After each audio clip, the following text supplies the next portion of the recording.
Bueno, vamos a comenzar entonces en concreto con la clase de hoy. Mm, eh, Yo tengo, les dije, les anticipé que íbamos a revisar algunos trabajos.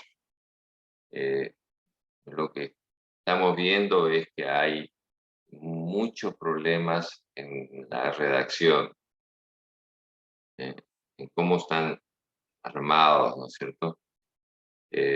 Yo creo que uno de los problemas es que ustedes no pueden consultar otros proyectos anteriores, no pueden tener una guía, ¿no es cierto?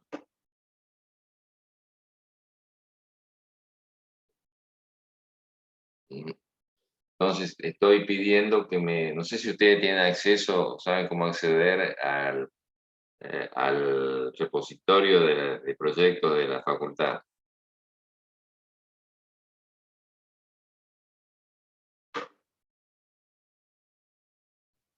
No, profe, la verdad que no. Bueno, entonces yo estoy pidiendo que me den cómo acceder, digamos, al repositorio donde están los proyectos que se han presentado desde el año antepasado, ¿no es cierto? Están los proyectos que se han presentado este año, los que se han presentado el año pasado y algunos de los de 2019, cuando se dejó de hacer todas las digamos, las impresiones y se hacen los proyectos, se presentan solamente en formato digital, ¿no es cierto? Entonces, eh, hasta ahora no me han respondido, pero digamos, estaba viendo esta problemática y para facilitarle eso, quería ver cómo le fue la parte de acceso, ¿no es cierto? Yo también estuve buscando y la verdad que hice una búsqueda rápida y no encontré la manera de entrar a este repositorio. Así que lo mismo va a pasar con los proyectos de ustedes, ¿no es cierto? Que después lo van a presentar en este repositorio. Así que eso les va a ayudar de pronto a cómo presentar algunos temas. Bueno, yo les voy ahora a compartir un- una parte de un proyecto, digamos, sobre todo la parte de localización, ¿no es cierto?, de uno de los proyectos que han terminado hace poco, mm, para que de pronto puedan verlo, ¿no es cierto? Mm, Así que voy a pasar antes de nada a esto.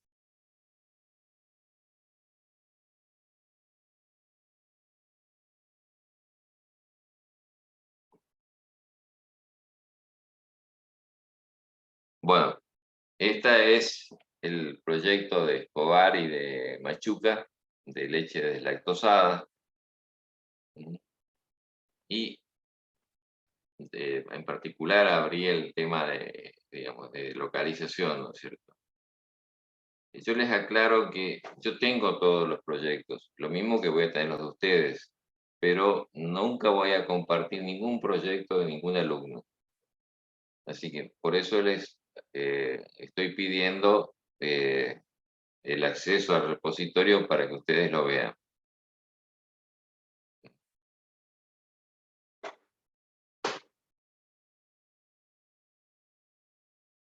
Bueno, esta es la parte de localización, ¿m? Y como ven acá comienza indicando el lugar, ¿no es cierto?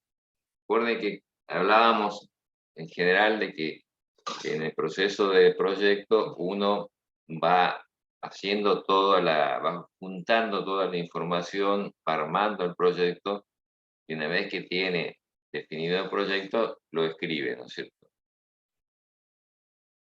Entonces, en el caso de ustedes, digamos, digamos, no lo pueden escribir todo, no lo pueden hacer todo y después escribirlo porque si no, no terminaríamos el año, ¿no es cierto? No podríamos. Entonces, lo que hacemos es, lo que hacen ustedes es ir escribiendo por partes, pero en cada parte la tienen que ir elaborando y después haciendo la redacción. Entonces, comenzamos con la conclusión, ¿no es cierto? O sea, lo que sería el resultado del proceso de definir la localización, ¿no es cierto? Donde acá está ubicado el lugar y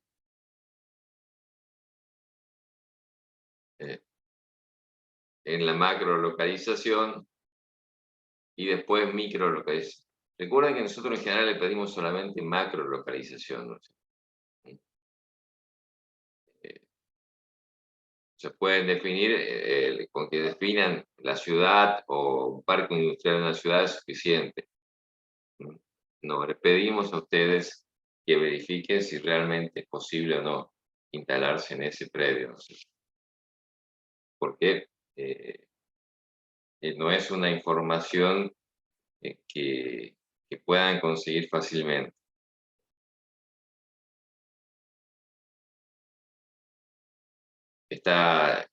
¿Entienden? O sea, ¿por qué no consiguen fácilmente? Bueno, porque cualquier administración, eh, cualquiera que coordine un parque, lo primero que va a querer saber es si realmente, o sea, quiénes son, datos de la empresa o del emprendimiento, y obviamente ustedes no pueden decir, eh, eh, dar esa información porque no son una empresa, ¿no es cierto? Y después se pueden hacer muchas preguntas y pueden hacer muchas preguntas que ustedes no van a poder responder. Entonces, las pueden ubicar más allá de que haya o no disponibilidad, ¿no? Bueno, el siguiente parte es los, los factores que son considerados claves para la localización, ¿no es cierto? Que en este caso es disponibilidad de mano de obra, disponibilidad de materia prima, ¿m?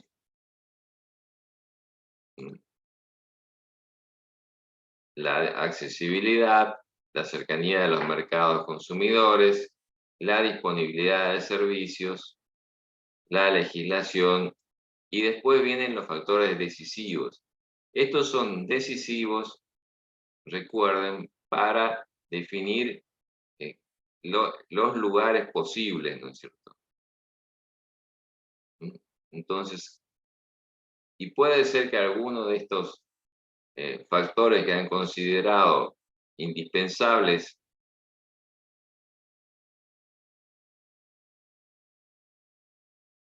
para, para elegir los lugares, perdón, mm,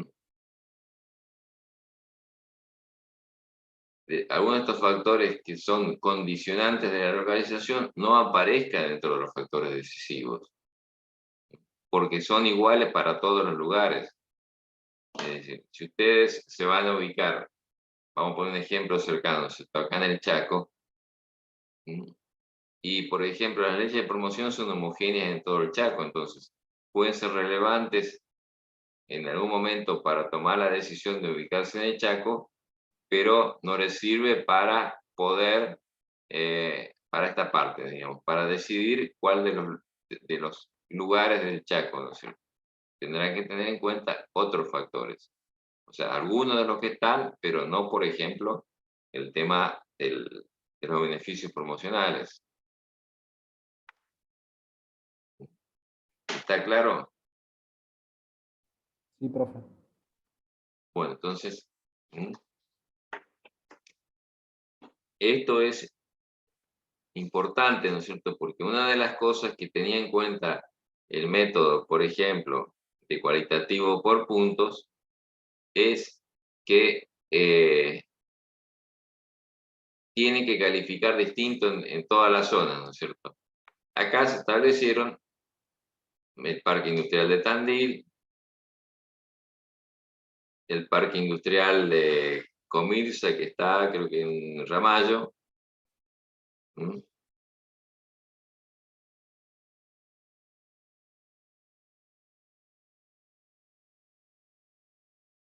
y el de Campana, ¿no es cierto? Entonces, con esos tres parques industriales y con los factores y la calificación han hecho el cuadro, ¿no es cierto? Y de ahí se definieron cuál es la localización. Ahora, eh, lo que tienen que pensar es que cualquiera o sea, cuando yo elijo localizaciones por el método, todas las localizaciones tienen que ser posibles de instalarse. No puedo plantear como opciones un lugar que sea apto y dos lugares que de entrada sabemos que no son aptos porque no cumplen con alguno de los factores que son considerados indispensables, ¿no es cierto? Vamos al caso, hoy estabas mencionando eh, la disponibilidad de metano, ¿no es cierto? El Chaco ahora actualmente tiene el gasoducto, pero lo que llega del gasoducto es un cañito creo que de 4 o 6 pulgadas. No sé si está Daniel, si has visto.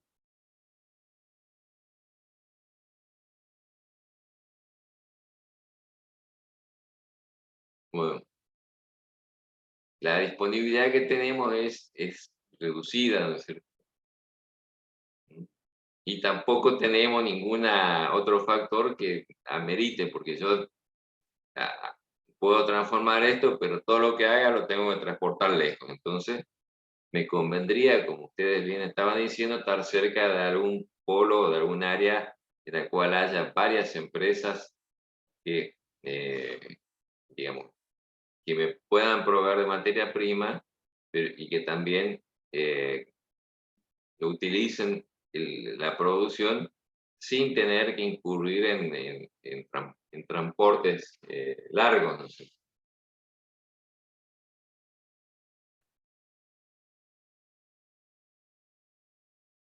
sea, acá no hay, o sea, ustedes no pueden aplicar el factor preferencial, digamos, el factor de sentimental.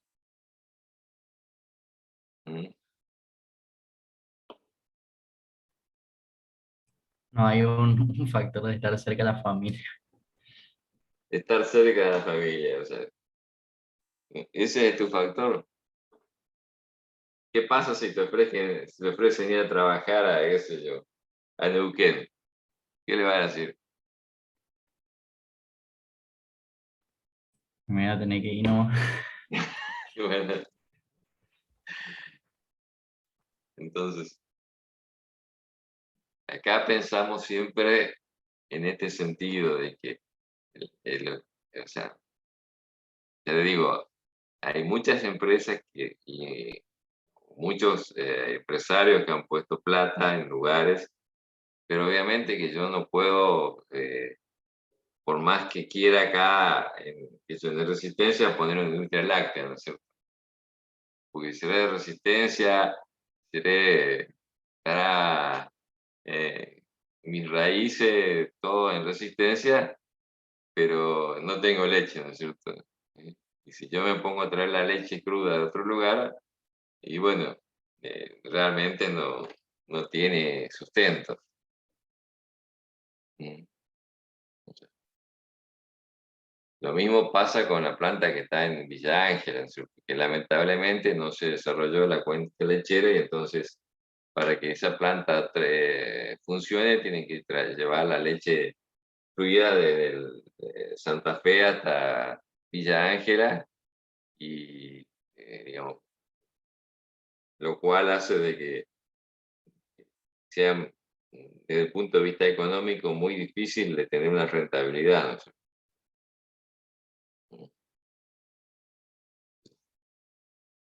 Entonces, piensen que acá vamos a plantear, o sea, y aparte, esto no es, yo pongo porque acá en mis raíces, porque piensen que una planta de esto, cualquiera de las cosas, eh, más allá de lo que quieran su pueblo, no la van a poner, ¿no es cierto?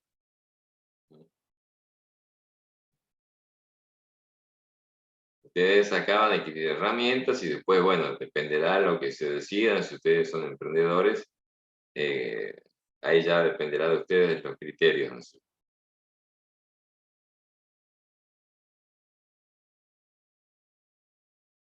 Bueno, bueno, después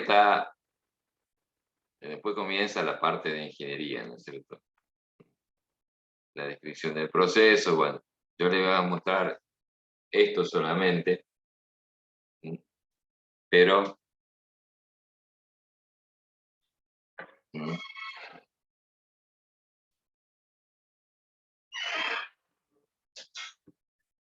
el,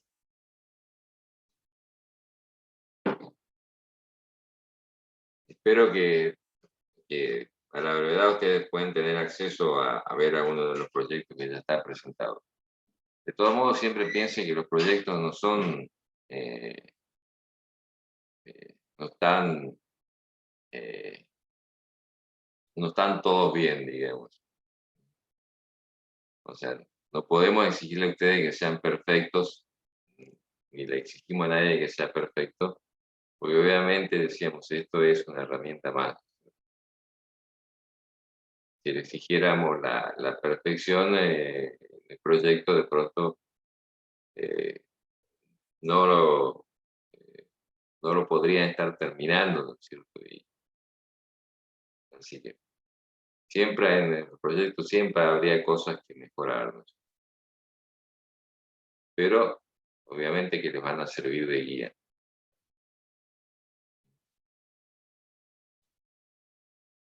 Bueno, preguntas.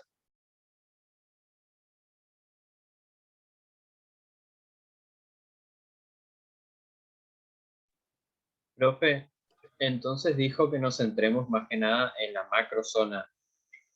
En la macrozona. Sí. Cuando hablamos de macrozona, estoy hablando de una ciudad. Ujú. Si en esos lugares hay un parque industrial, bueno, está bien, se ubican en el parque industrial si así lo desean, ¿no es cierto? Pero no es necesario que ustedes digan en el lote 24 del parque industrial, ¿no es cierto?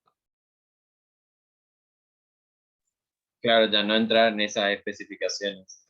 No entrar en la microexposición. Digo, es muy difícil hablar, o sea, cuando uno está en una instancia de proyecto de prefactibilidad, es muy difícil hablar de microlocalización porque obviamente cuando uno elige un lugar y dice, quiero que se construya en este terreno, eh, después lo tiene que comprar el terreno, ¿no es cierto? Porque si no, si yo en el estudio de prefactibilidad elegí un terreno, pero no lo compré, probablemente cuando pase a la etapa de factibilidad de inversión, ese terreno o ya esté vendido, no esté disponible o me pidan un valor distinto al que yo estimé, ¿no es cierto?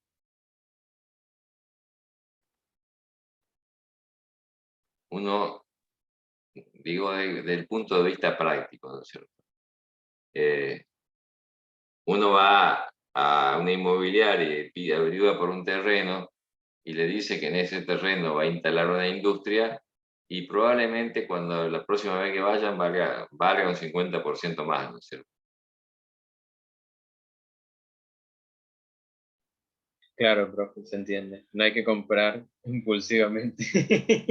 No hay que comprar impulsivamente, uno tiene que estar muy seguro de las cosas y cuando uno define la parte la microlocalización tiene que tener algo mucho más concreto que el estudio de factibilidad. Entonces, profe, no haría falta como de verificar, por ejemplo, si yo elijo en una ciudad un parque industrial, no hace falta verificar si hay disponibilidad realmente en ese parque. No, esto ya lo habíamos hablado nosotros. O sea, no es necesario verificar. ¿Mm? Eh, Dale, gracias, profe. En la clase el viernes estuvimos hablando de la parte de parques industriales. Yo les dije que ni Barranqueras, ni Fontana, ni Tirol tienen lugares disponibles. ¿Mm? Con esto no les quiero decir que no planteen en el proyecto, ¿no?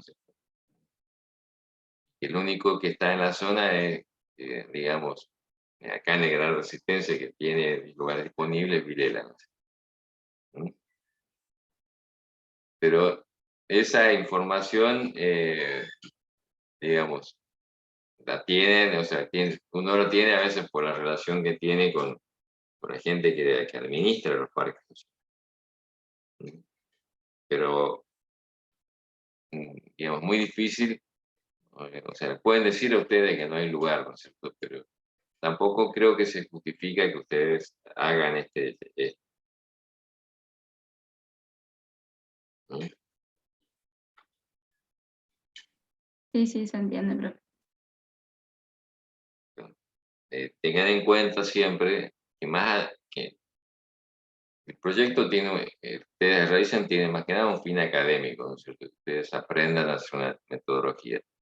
Entonces, nosotros vamos a insistir mucho en la redacción, en cómo escriben, en cómo lo presentan, porque eso va a ser independiente del lugar, ¿no es cierto? Y de la plata, si tenga o no la plata. Está ligado a cómo uno tiene que redactar un documento de esta naturaleza. Mm. Tampoco le vamos a pedir esa actitud en los presupuestos, ¿no es cierto? Pues sabemos que tener un valor eh, razonablemente acertado de un equipo y muchas veces es muy difícil, pues no lo van a conseguir, porque ¿quién le va a dar el presupuesto? Y más si tiene, por ejemplo, un equipo que haya que construirlo a medida, como una torre de destilación. Nadie le va a dar un dato si no tiene una, si no ve la posibilidad de vender el equipo, ¿no? Porque para dar un presupuesto más o menos exacto, muchas veces hay que trabajar una semana o 2 semanas, ¿no es cierto? Entonces, le queda el presupuesto. Entonces, nadie va a perder una semana de trabajo, a veces de varias personas, para pasar un presupuesto, digamos, a un alumno, digamos, que está haciendo un trabajo, eh, digamos, para la carrera. Entonces, se van a trabajar con valores aproximados.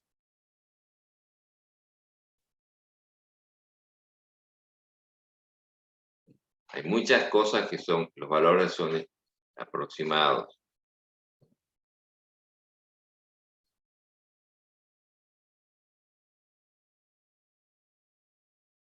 Bueno, entonces vamos a insistir en ciertas cosas como en las que sabemos que podemos insistir y que son importantes, pero en otros aspectos como esto de la microlocalización, de los presupuestos y otras cosas, vamos a ser mucho más elásticos en cuanto a las exigencias.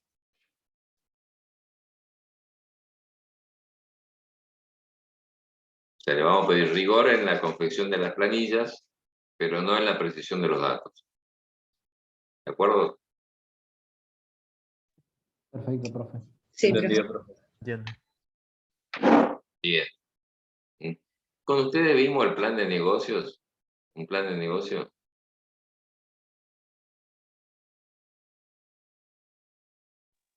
¿No era de un banco, profe? Un banco, sí. Bueno, entonces si ya me preguntaste, ya lo vimos. El Banco Río. Lo habíamos visto en la parte de estudio de mercado.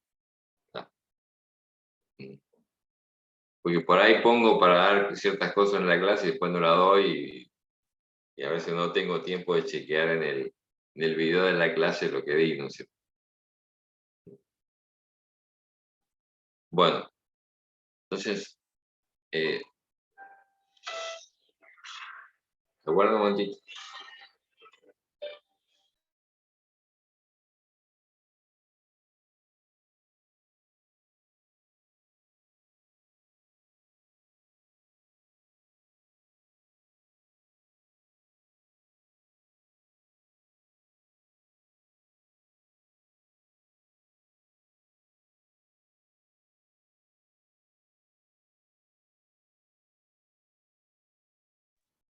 Bueno, seguimos entonces.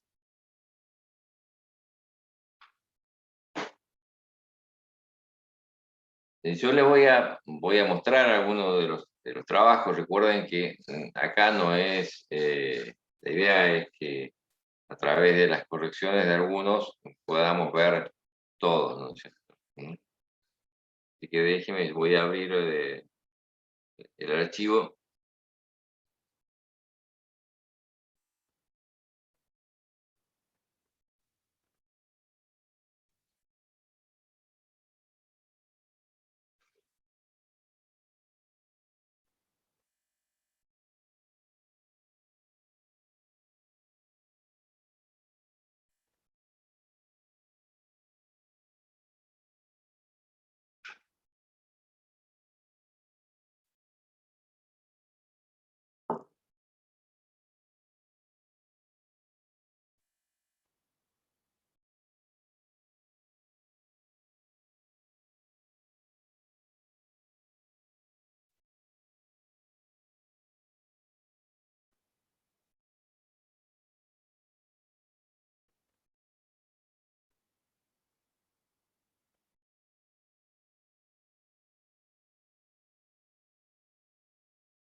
Bueno, ¿están viendo la pantalla? Sí, profe, dice. Bueno, esto es en el caso de cloruro de metileno. Bueno, podemos decir, toda esta parte que está acá es lo que ustedes tienen que completar los ítems, ¿no es cierto? Así que no es necesario que ustedes la copien. Y la parte 1 en estudio de mercado era una orientación, ¿no es cierto? ¿No? Para ir a los demás, ¿no es cierto?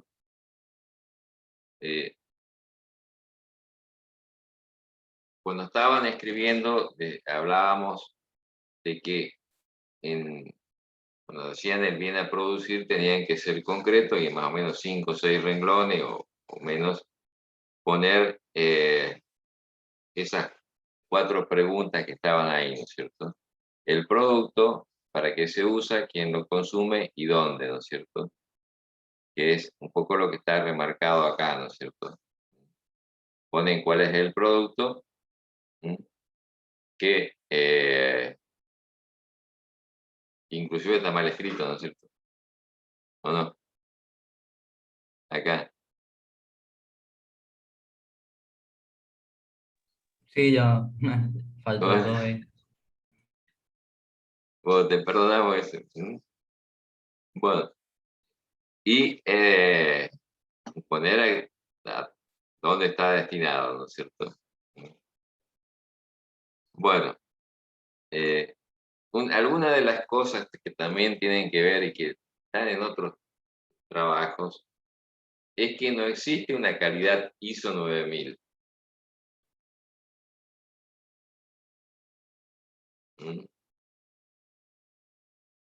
La ISO 9000, IDA 9000, cualquiera nombre que le quieran poner, ¿no es cierto?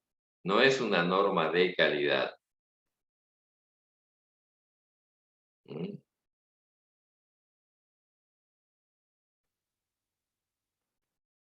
Es una norma de gestión de calidad, que es muy distinto de una norma de calidad. ¿Qué es lo que digamos, de qué se trata la aplicación de la ISO 9000? Y que ustedes van a hacer un producto que va a responder siempre a los parámetros que ustedes han fijado y que van a tener desarrollado el proceso de control en cada una de las instancias de registro, para asegurar de que el producto salga siempre igual, pero no asegura de que el producto sea bueno, simplemente que el producto sea siempre se ajuste a los parámetros que van a estar fijados por una norma técnica. Ahí, profe, tendríamos que buscar tipo la norma técnica que iría para nuestro producto químico. Claro, si tienen una norma técnica, yo les decía, hay cosas que por ahí las pueden ir agregando después, ¿no es cierto? Entonces, las normas técnicas son las que te van a decir cuál es el porcentaje de pureza, qué tipo de impureza puedes tener, los otros aspectos. Pero la ISO 9000, y esto quiero que entiendan bien, no me asegura ninguna calidad. Lo único que me asegura es que yo voy a sacar siempre el mismo producto. ¿Está claro? Sí, profe, ahí se entendió. O sea, las normas de calidad, las normas, normalmente la primera gran clasificación es en normas de gestión, y las normas que fijan algún parámetro o una metodología, ¿no es cierto?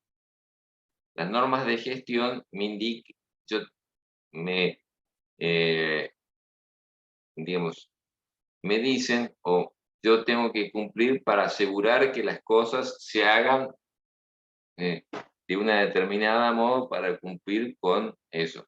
O sea, ISO 9000 es calidad, ISO 14000 es ambiente, ISO 22000 es gestión de inocuidad, después está la gestión de, qué sé yo, la 17025 es para laboratorio, ¿no es cierto? Ustedes aplican 17025 de calidad en la parte de análisis, no, no están asegurando de que el análisis le va a dar bien. Lo que indica es que la metodología que van a aplicar en el laboratorio corresponde digamos, va a ser registrada, que va a tener los procesos que van a ir ajustándose. Lo mismo que todas las normas de gestión, que hay muchas normas de gestión ahora. Pero esto es, digamos, aseguramiento de la calidad, la 9000. No es de parámetros técnicos. En muchos productos hay normas técnicas, algunas están dadas, por ejemplo, el código alimentario, ¿no es cierto?, en los alimentos, que establecen parámetros que en muchos casos son, a veces son bastante genéricos, y no tienen tanto detalle porque se centran sobre todo en aquellos aspectos ligados a, digamos, a la parte de los alimentos, de manera que no afecten la salud, pero no aseguran que los productos sean sabrosos ni que les guste a la gente. O sea, todas esas cosas no están reguladas en el código alimentario. Que sí, de pronto puede existir alguna norma de algún cliente que me pida ciertas cosas, ¿no es cierto?, que están ligadas a los que llamamos atributos subjetivos del producto.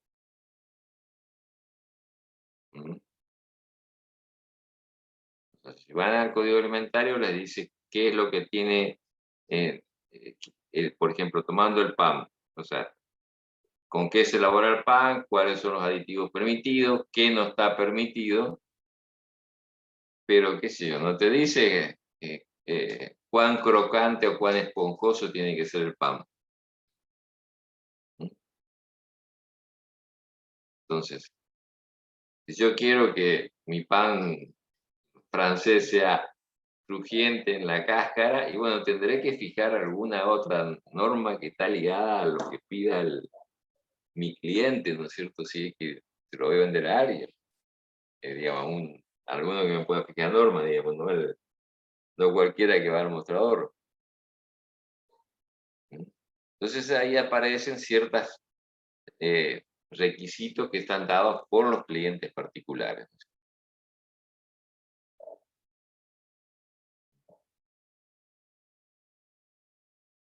Bueno.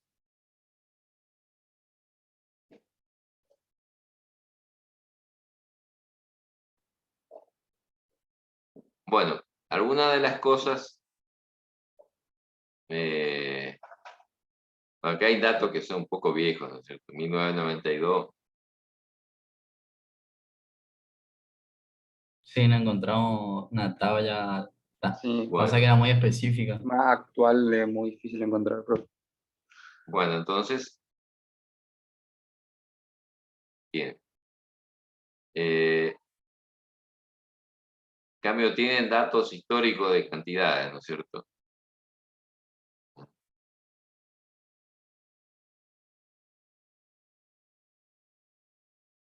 Hay cosas que también no corresponden.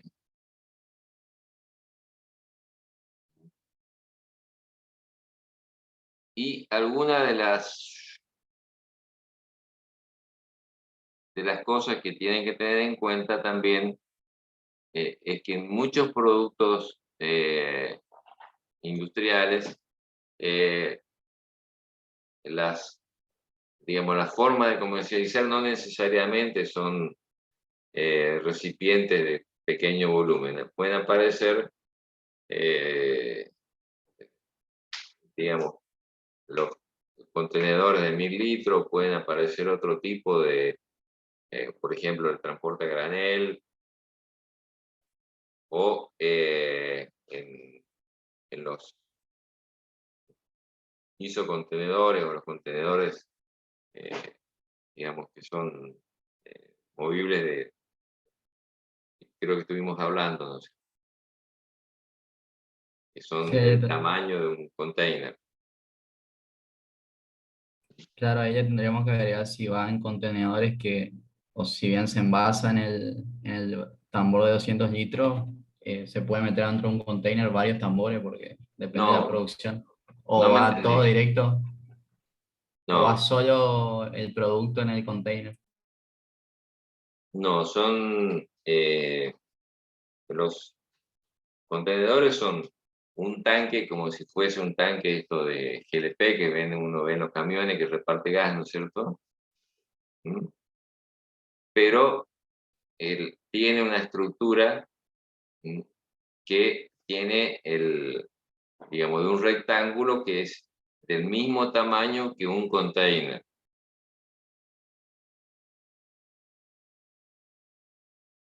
¿Mm?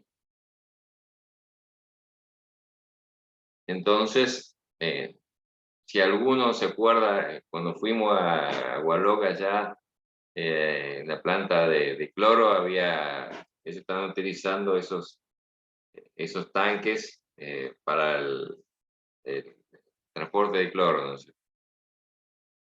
Para comprar, y lo usan directamente desde ahí. A diferencia de los tanques que habíamos visto en SAMEP, de cloro, ¿no?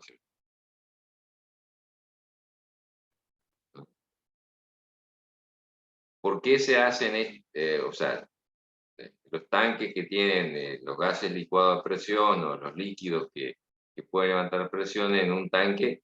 Y obviamente porque la resistencia estructural de un tanque es mucho mejor que la de un recipiente cuadrado, ¿no es cierto? Y después lo rodean en la estructura de un container para poder manejarlo en un barco, ¿no es cierto? Porque cuando uno lleva contenedor en un barco, tienen que ser todos los contenedores del mismo tamaño, porque si no, después no lo pueden apilar.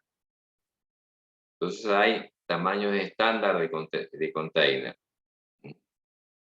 Hay container que tienen 9 metros, otros que tienen, bueno, no me recuerdo bien, pero que cada uno hay de distinto largo, pero el ancho y el alto son todos iguales. Entonces, imagínense un tanque que está dentro de eso, pero que no tiene las chapas alrededor, ¿no es cierto? O sea, la estructura está todo como para que se puedan ir apilando, pero no tiene la... pero es un tanque metido adentro. Normalmente eso se llama isocontenedor, ¿no sé? Que no es un nombre del todo correcto, pero por ahí lo van a ubicar. ¿Mm?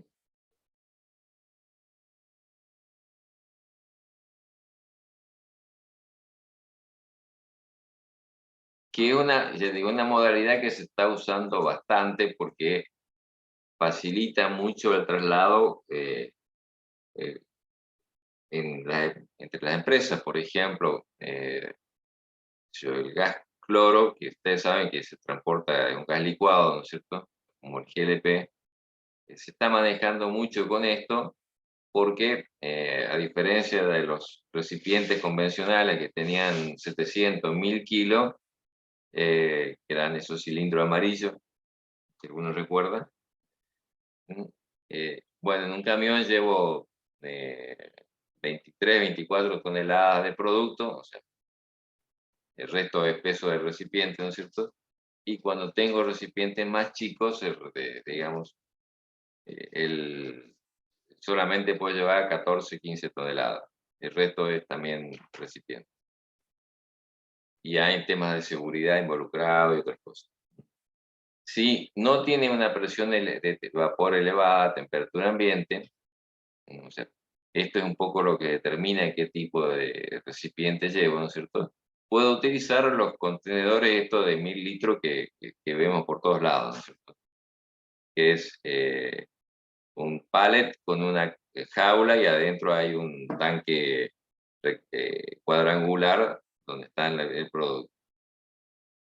Pero una de las cosas que tiene que requisitos para eso es que la presión de vapor de lo que está dentro del líquido no sea elevada, pues si no entran a deformarse por el calor, ¿no es cierto? Y pueden eh, tener fuga de gases.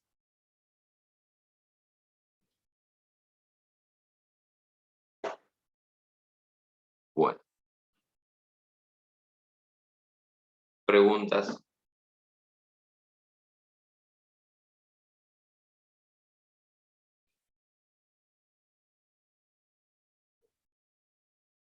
Bueno,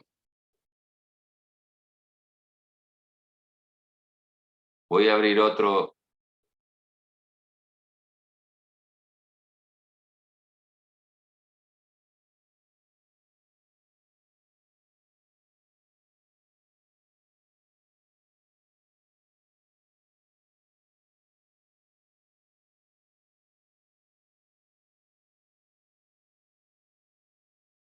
Bueno, vamos a ver a la parte de estireno, ¿no es cierto?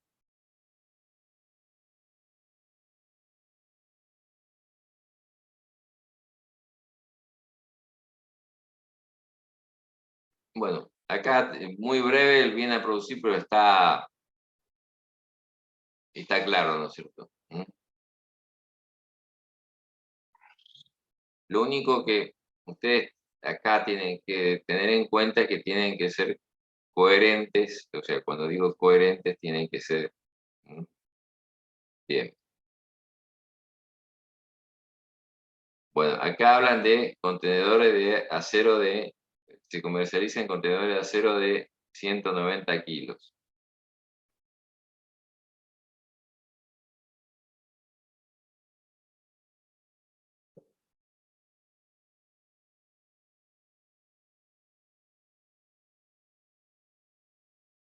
Y acá, en este punto,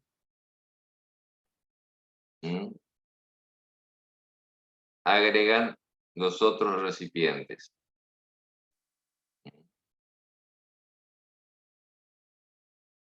Lo que hablábamos, los contenedores de 1000 litros y están también en los isocontenedores. Entonces, lo que está escrito en esta parte no está, no coincide con lo que está más arriba. ¿Están?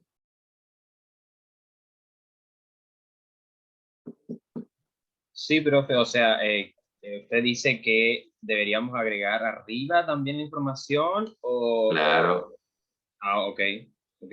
o sea, ¿mm? O sea, porque acá mencionas varios formatos, ¿no es cierto? De recipientes. Sí, sí, sí. Pero en la parte inicial solamente habla de tambores. Está, entonces agregamos lo que decía ahí del sistema actual, lo ponemos Tienen allá arriba. que ser, digamos, eh, digamos, coherentes, me refiero en el sentido de que lo que dice en un lugar también tiene que coincidir con lo que dice más adelante, ¿no es cierto? Bueno, sí. Bueno, después otra de las cosas es eh, que ustedes hablan de que el estireno ha aumentado considerablemente, ¿m? Pero después no coinciden algunos valores con unos gráficos que tienen. Sí, profe, el tema es que el gráfico hace referencia a la producción y No, está bien, sí. entiendo. ¿M?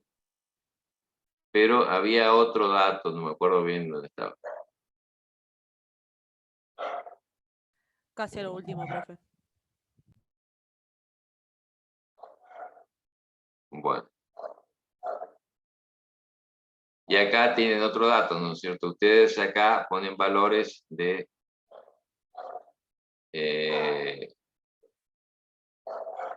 algunos valores que tampoco coinciden, que tendrían que chequear, ¿no es cierto? Por ahí, fíjense bien, porque por ahí yo esto lo estuve haciendo bastante rápido como para llegar a tiempo para hacer las correcciones, para verlos hoy en clase, ¿no es cierto? Sí, profe, le quiero aclarar algo nomás. Sí, Nosotros enviamos ya la parte 1 y te 2 escucho muy bajo. Sí, a ver, ¿ahí se me escucha bien? Sí, mejor. Sí, lo que yo quiero decir es que nosotros ya enviamos la parte 1 y 2 de mercado. No coinciden los valores porque en la parte 2 tenemos el precio del etilbenceno, que es la materia prima del estireno, que Ajá, claramente va a ser mucho más barato que el estireno porque si no, no va a tener viabilidad mi industria. sí. Entonces, el precio que ponemos abajo de 600 a 800, si no me equivoco, dólares por tonelada es de etilbenceno. Y lo más Ah, arriba es estireno propiamente dicho. perfecto, aclarado entonces. ¿Mm? Sí, ahora que me lo decís, sí.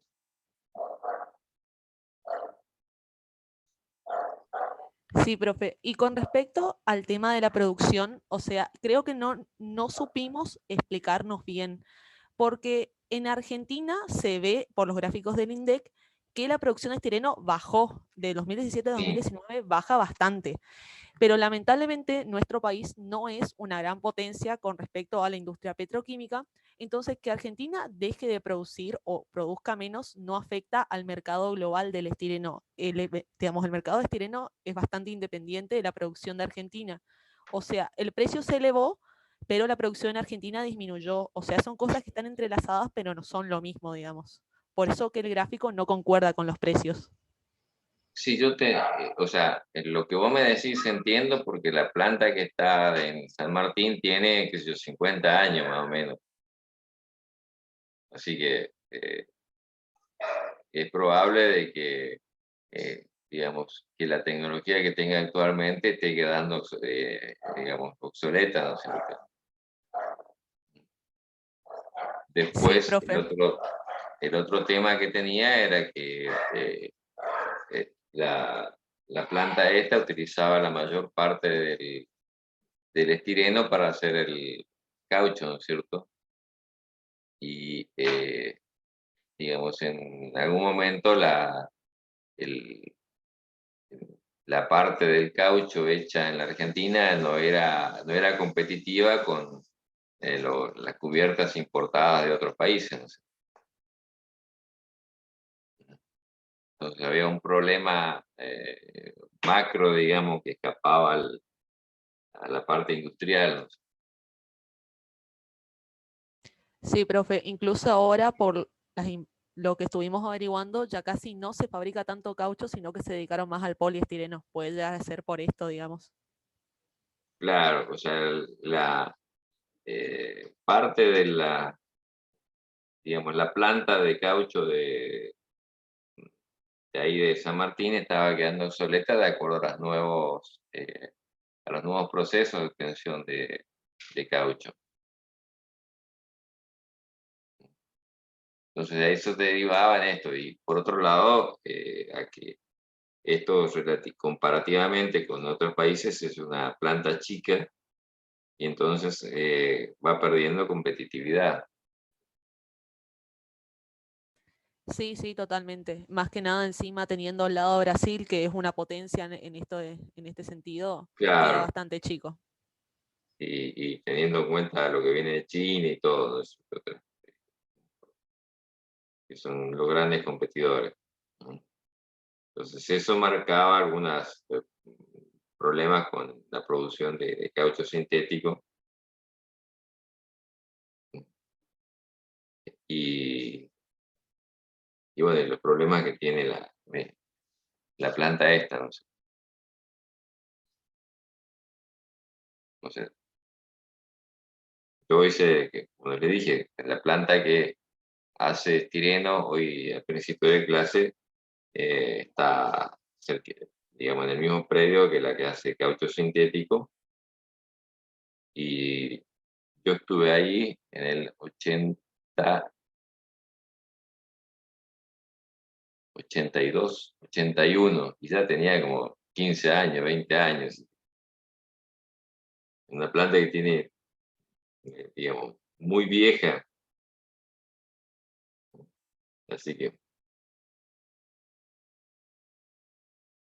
aparte ha pasado eh, por muchas manos, ha cambiado muchas veces de empresa y también ha pasado por momentos en la cual la petroquímica argentina también pasó por momentos muy complicados porque no era competitiva, digamos, por cuestiones cambiarias con la producción de otros países, ¿no? Entonces, pues hizo de que no se, me imagino que no se haya invertido mucho en mejorarlo.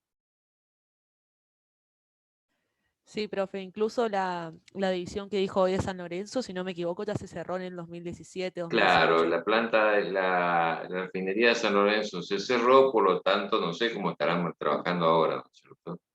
Lo cual se complica. En el momento que yo estuve, ellos recibían toda la corriente desde una parte importante de la petroquímica y digamos, utilizaba una parte de sus componentes y una de las unidades que estaba en la planta esta era la eh, digamos, la que mejoraba la calidad le vendía nafta, digamos, los cortes. Después de sacarle varias de las fracciones que le interesaba a la parte petroquímica, ¿no? Que era carbono 2, carbono 3, carbono 4, más que nada, ¿no es cierto? Y una parte de aromáticos.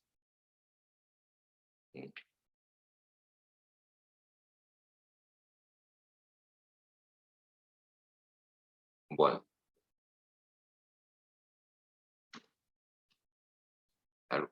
una pregunta, algo.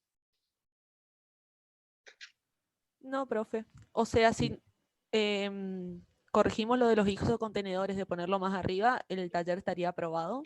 ¿O le faltará? Sí, o sea, ustedes, digamos, lo de ustedes no es, digamos, está bastante sencillo porque no tienen muchos clientes ni mucho mercado que detallar y sí tienen que revisar bien nomás antes de los valores, ¿no? Sí. Está, profe. Bueno, Buenísimo, profe, muchas gracias.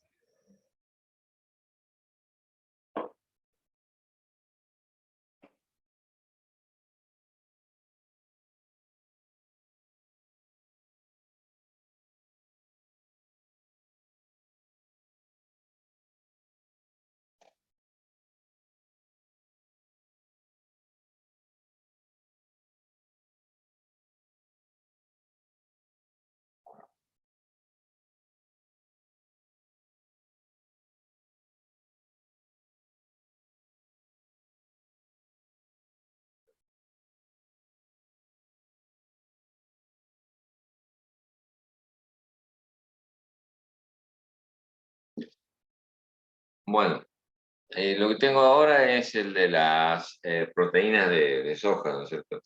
¿Mm? Bueno, ustedes hacen aislado proteico, acá tiene que ser concreto, ¿no es cierto? De soja no es necesario que glicina y MAC, ¿qué es? ¿El nombre científico de la soja?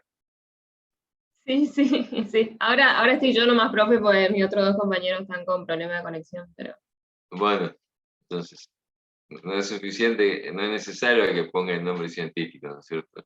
¿No? está bien, está bien. Y tampoco es necesario que acá expliquen lo que se hace, ¿no es cierto? O sea, toda esta parte Ok. está un poco de más, ¿no es cierto?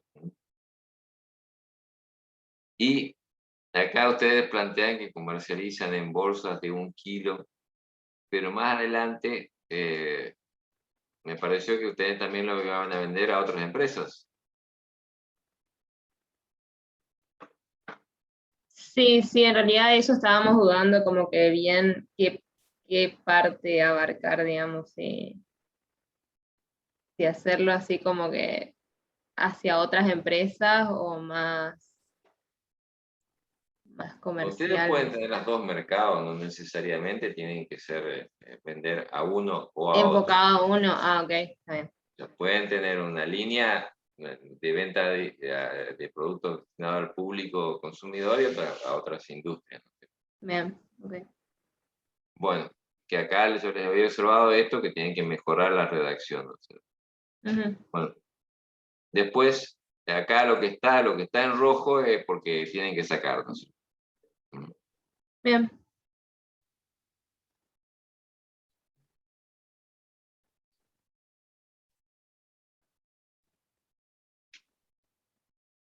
Bueno, lo que no estoy seguro de que sea la única marca lo que les pongo acá, ¿no es cierto? La que tiene esta. Sí, eso en realidad creo que nos confundimos porque más abajo incluso aclaramos cuáles son las marcas que... Claro, hay impuesto otras marcas y la verdad Sí, que sí. no estoy seguro, ¿no? Bueno, si agregan otro tipo de clientes, también tendrán que poner otros envases, ¿no es cierto? En Otros general no creo que envases. sea más de 20 o 25 kilos. Bien. Bueno, y acá les marco este Podemos, ¿eh? Porque recuerden que ustedes tienen que tratar de no usar el potencial, ¿no es cierto? O el condicional, o sea, del proceso convencional se obtiene, ¿no es cierto? Se Sería. obtienen, sí. ¿No? Y también acá tienen que ser claros, ¿no es cierto? Sí, no corresponde acá la discusión si el secado es costoso o no, ¿no es cierto? Directamente son definiciones que tienen que ir dando, ¿no es cierto? Claro. Está bien. Bueno.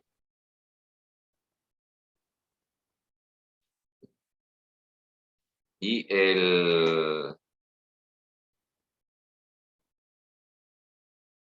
acá tendrían que verificar, ¿no es cierto?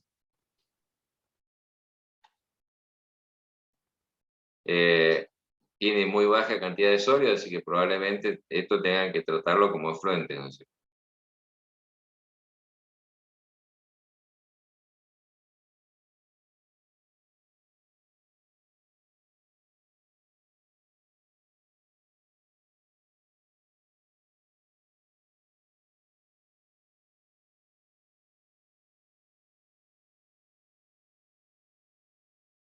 Bueno, acá es donde ustedes acá hablan de,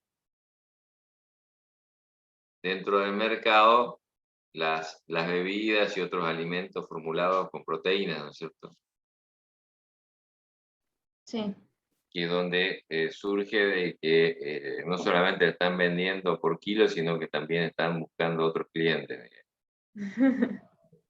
¿No? Ahora se puso muy de moda. Sí, la verdad que sí, digamos, hay está en toda la tendencia de los alimentos plant-based, ¿no es cierto? Claro, ahora se ve cada vez más esos locales que son como dietéticas, están en todos lados y ahí puedes encontrar cualquier tipo de proteína. Mm. Bueno, sí, hace el año pasado habían hecho, el año pasado, el año antepasado, el aislado proteico de arvejas, ¿no es cierto? Así como tema de proyecto.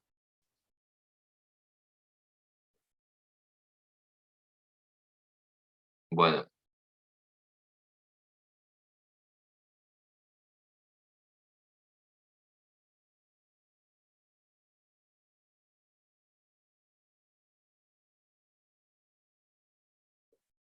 Bueno, esto lo que está marcado acá, hay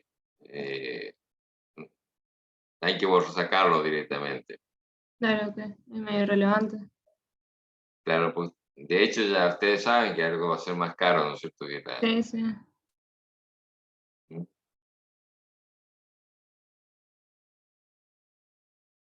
Bueno.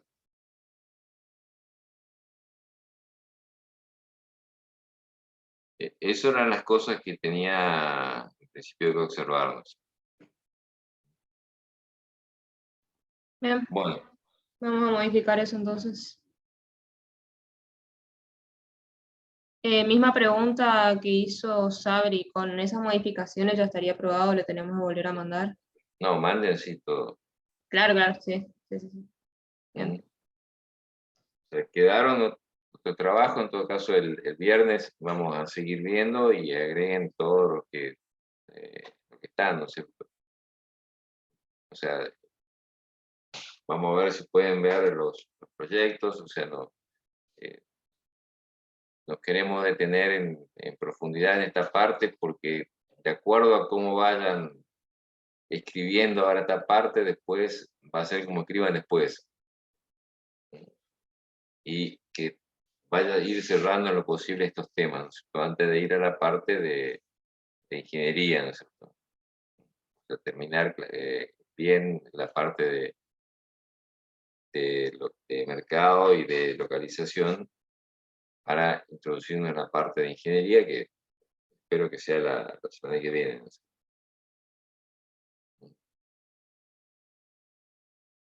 Bueno, nos vemos el viernes.